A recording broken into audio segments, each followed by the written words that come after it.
Hey, what's going on with it once again? It's Nintendo Sony Free 2011 here, MannytendoWolverine. Guys on Wrestling Intros and Outros towards this channel. Follow me on Twitter, Instagram, of course a bunch of other places like BitChute, Parlor, Brightia, Blair TV, etc.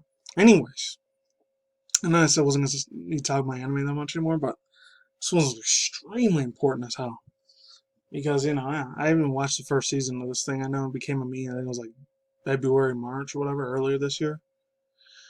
But anyways, let's get on to this video. I got 3 things to talk about. This one I might not get into at the end. I may or may not. Anyways, let's get into it. I know I say a lot because I always look at my captions whenever I'm done with my videos. I am kind of a damn hypocrite of that shit, but yeah. Oh, I was going to talk about this Pokemon thing. I might talk about this another time, but I might as well talk about it now. Hold on. It says, get ready, trainers. We got an update for Pokemon Sword and Shield. It's funny because this is from Nintendo of Europe that did this tweet earlier, even though it says, what's it called, the Pokemon Company. But I saw this from a retweet from Nintendo, wherever it was. Yeah, Nintendo of Europe was the ones that posted this. I'll leave the link to both of those links in the description box down below. Want to check that stuff out for yourself. But yeah, real quick ass news. There was another one was a lot longer. I think it was like Anime News Network or somewhere else like NeonNet, but this comes from Joseph Luster. I'm not even surprised that really is his name. This is the concept of the whole thing right here. There's some real crazy stuff, honestly. Because of these sweater puppies. I think she's like 19 or 20 years old, so it's okay. But anyways, Uzaki Chan still wants to hang out. Season 2 reveal. Did you enjoy the first season of Uzaki Chan? This comes from Otaku magazine. I haven't read for them in almost half a year. Enjoy the first season of Uzaki Chan Wants to Hang Out anime. You're in luck because as soon as the final episode aired, season 2 was officially announced. So there's already more in the works. Funimation streamed the series as it aired. You can also see the announcement that came at the end of the last episode. There's also new visual art for some of the manga's artists on the other take. And there was those 2 pictures. Finally, there's an adorable video of the lead voice cast member finding out about the season 2 series for the season 2 series. Okay, whatever. It's the official Twitter account there. I can't read Japanese, so you guys can read kanji. Like I always do say, you are lucky SOB bastards. I'm just saying that, man. Big time awesome bastards. But yeah, overall thoughts, and opinions. I didn't even know. I forgot that was a manga. I thought it was just strictly a manga, and then it became an anime, and then maybe it was strictly an anime and just a manga. I know this is a real short ass article here, but yeah. Let me just say I did look at a little bit of fan art of this chicken. Guarantee you got to be over 18 to look at that, half of it. There's a few of them that are non-lewds or whatever. No, most of them just for research purposes of this video. I did look at some of them. I didn't fep off to it or nothing. No, thank God. I'm not saying that she's cute, but like I usually don't like girls with that tomboyish hair. Anyways, I should have said that before I went to the next article. But Push Square, I haven't read from Push Square in a hot ass minute. Man. Other than that, my friends, yeah. So this is what Bloodborne PS5 remaster would look like. Before to begin, I know it was last week there was that whole little like, I was gonna say Tokyo Game Show, but it was that week before last week. It was like, oh, the PlayStation 5 official price reveal and all that stuff from official Sony State of Play. This comes from Robert Ramsey here. And there was that whole Demon Souls thing supposed to be based off of Dark Souls and Bloodborne. And I think it was supposed to be a spin-off. I looked at a lot of Let's Plays and live streams for the past couple of years of those 2 games. Hardest mother effing freaking games on the planet. In my own personal opinion, I've never even physically played it myself. And that shit looks intimidating as hell, man. And some of the boss monsters look scary shit. They literally looks like they came from 2 of those monsters, like a gargoyle demon and another one. Ninga was in one of the night ones, but it was like a giant wolf thing. It looks like from God of War almost. I think that was Dark Souls instead of Bloodborne. Those 2 looks like they literally came from one of my nightmares I had a couple of years ago. But let's begin.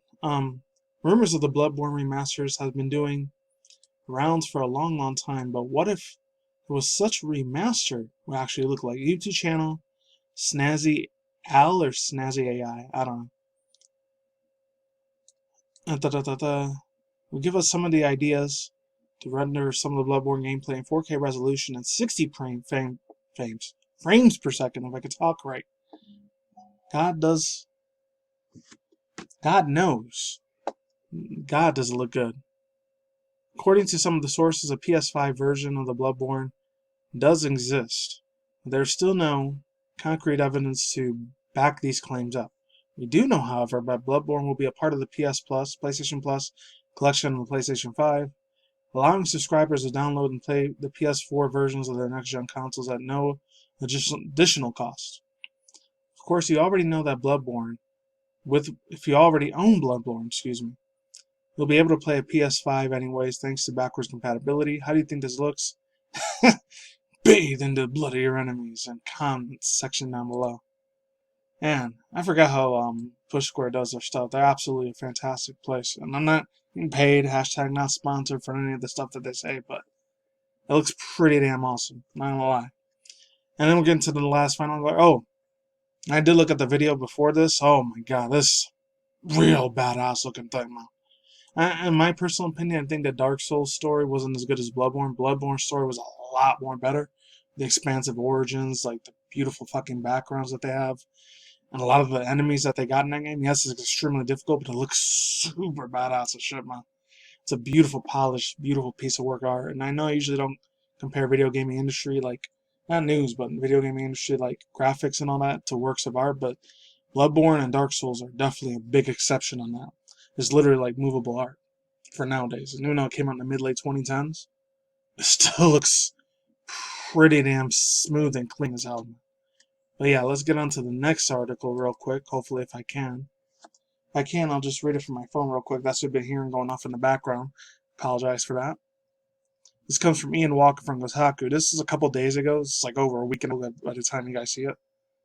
Former Skullgirls developer establishes a new co-op game studios. Picking up these pieces in the Lab Zero recent implosion, a group of former Skullgirls and Indivisible developers. I've had that name in like 4 or 5 years, Indivisible, man. I remember where I heard it from too. Hold on, I gotta.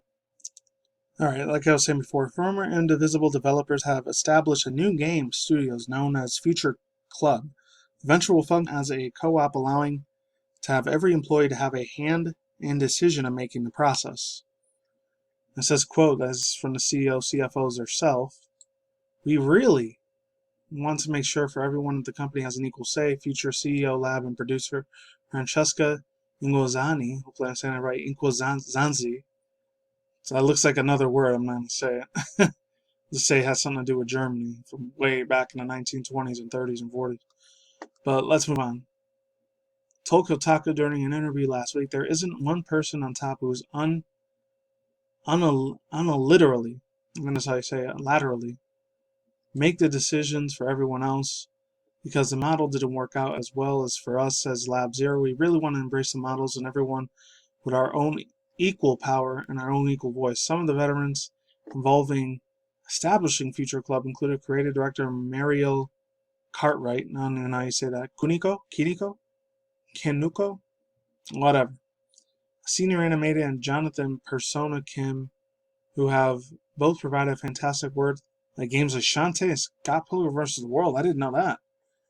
And of course, it also goes on to say the game, over the course of skills, Skullgirls and Indivisible designer Earl, hopefully I'm saying this right, Gertwagen, has also joined a team which is, posed 15 founding members. With the co-op structures, will do a lot to avoid the issues that led to the downfall of Lab Zero Games, since its power structure won't reside in the hands of one person. Future Club is also intending to have a conflict resolution process in place before it actually needed. This means that there's support for a certified human resource department, as well as for employees for looking forward to any of the issues, no matter how important the offending company might be. I'm not going to read that little part there. I'm just going to skip it so this video is nice and short and sweet to the point. Another famous co-op studio is Dead Cells. Oh yeah, I'm getting controversy from that film industry 2 years ago. I did a video on him like 3 months back, earlier this year, in the middle of this year. Was known for paying everyone the same wages. So natural, the question is egalitarianism. Hopefully I'm saying that right. Literalism. Future Club is planning the impending decision-making process will extend a monetary compensation Every worker at Future Lab Studio at the top will have equal ownership in the games, they told Kotaku. The team is still working on the payment structures, so it's completely equality with the. We have seen a motion twin or model, and as soon as the highest paid employee can only make so much more than the lowest paid employee to be seen.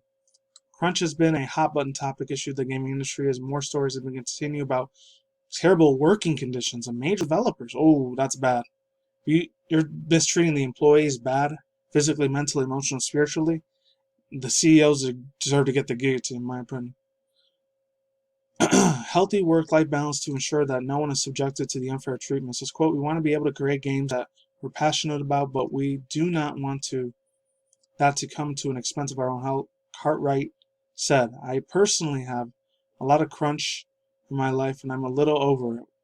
What I've learned is that I've learned the time that I can get away from doing the work where I can get inspiration. I can't become inspired and come up with the new ideas when my head is down at the desk working. For everyone's should be mental, spiritual, emotional, and physical health, but for our long-term creativity at the studio is more important to achieve a better balance for everyone. Hopefully they actually practice what they preach and not just saying this. There's nice little Kotaku writers and articles.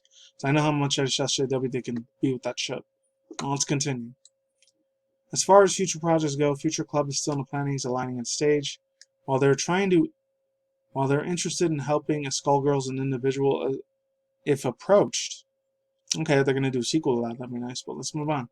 They have a few pitches nearing a few points where they've been sent to publishers. It's all about remaining to whatever the opportunity comes their way. We're a team with a lot of talent individuals, but we're greater to the sum of their parts, and Nazans said. That's part of what we're taking this step. We all have value. We're working on a collaborative balance will make us a stronger team and will allow us to make better products. We really want to create games that we love. And they do. Okay. And the way that we do is by having the time and the space to be creative and not focusing things on so much to our key people. We're about really valuing the team as a whole and what we can do we can do together. Staffer writer Kotaku and Walker. Yeah, so overall thoughts and opinions. I'm not sure if this is real or not. I really hope they're not mistreating the employees like absolute crap garbage humans, because they're doing that. They just send their ass to court and sue the absolute Jesus crap out of them. That is not right for these CEOs, CFOs to be treating these people like they're lesser humans, like they're rat pigeon crap. That is really, really evil shit, man. My own personalized opinion. They just stand up for their damn rights, unless they live in somewhere in like the C word or the T word, or another Asian country, which I can't say because I'm not going to get demonetized. I don't even get paid from YouTube. I haven't been paid from YouTube in like 4.5, 5 years, so it doesn't matter to me. I got my own IRL job, so it doesn't matter. One thing I will say about this is extremely bad. Hopefully this developers and these graphic designers, everyone that works at these studios for Skullgirls and Indivisible. Now I thought they were an indie game too, an indie shop, or an indie thing, whatever. I can't show any of these Twitter pictures because and this one I could probably show. Hopefully I don't get in too much trouble for it. The other two I know I can't. Yeah, I was going to talk about some. Hopefully they just stand up for the rights. Overall thoughts, views, and opinions. So check those playing Harley Quinn, absolute badass, beautiful woman there. Awesome. I'm not simping either. Last but not least, I know I was going to talk about this. So get ready, trainers. We got an updates again. Like I said earlier in the video.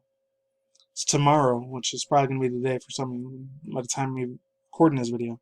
That's all I guys say for now. I'm out here. Links to Squares down below and I'm done. Peace out once again, ladies and gentlemen, fanboys and fangirls, tacos, Nikki, Komodis. I was going to talk about that virtual YouTuber drama because they talked about Taiwan and they got suspended from their channel, but whatever. I'll see you when I see you guys. Good day, have a good night, wherever you're in the universe. Stay tuned more future content channel, including video gaming industry news and manga news, Twitter, Twitch stream, drama news, and internet news. Take it easy. Peace out, my sauerkraut. Ladies and goodbye. I'll see you beautiful people on the side. Goodbye. I'm gone. Stay safe.